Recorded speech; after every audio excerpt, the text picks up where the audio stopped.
Le spectre fréquentiel est de plus en plus congestionné. Le visuel derrière moi provient de l'ANFR, l'Agence nationale des fréquences. Il montre bien cette congestion.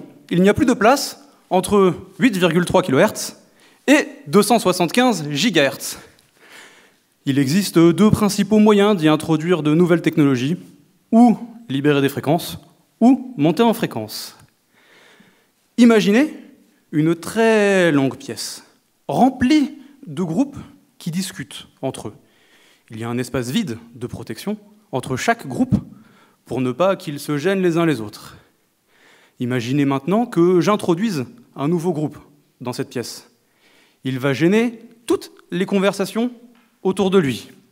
Deux solutions encore, ou je remplace un groupe existant, ou mon nouveau groupe, je le mets à l'autre bout de la pièce. Mon travail consiste à évaluer la faisabilité des télécommunications aux fréquences autour de 300 GHz. En somme, je souhaite rajouter un groupe communicant à l'autre bout de la pièce. Dans le monde des télécommunications, il y a deux parties, la partie analogique, antenne électronique, et la partie numérique, tout ce qui est programmation des puces. Ma thèse se déroule dans la partie numérique, et plus particulièrement dans le traitement du signal des communications sans fil. Mais qu'est-ce que ça peut bien vouloir dire? Eh bien tout simplement, je prépare le signal à être envoyé dans l'air en amont, et en aval, je récupère ce qui a été envoyé, et j'essaie de retrouver mon message transmis.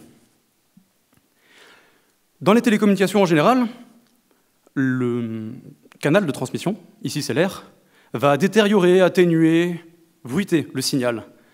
Dans les communications aux fréquences que je vise, certains de ces effets sont amplifiés. Il faut donc que je prépare bien mon signal avec des formes d'ondes robustes. Prenez l'exemple de la poste. Vous voulez envoyer une lettre à un proche. Vous écrivez un message sur votre lettre que vous mettez dans une enveloppe. La chaîne de traitement du courrier va tenter de détruire votre message en pliant, chiffonnant, tordant votre enveloppe. Il faut donc une enveloppe solide pour résister à tous ces effets. Dans mon travail, j'utilise des formes d'ondes innovantes, dont l'une d'elles fut inventée en 2020 par un ancien collègue. Ces formes d'ondes sont robustes face aux effets néfastes du canal, et donc je les utilise et je les teste, puis détermine si oui ou non elles sont bien robustes, comme la théorie nous le dit.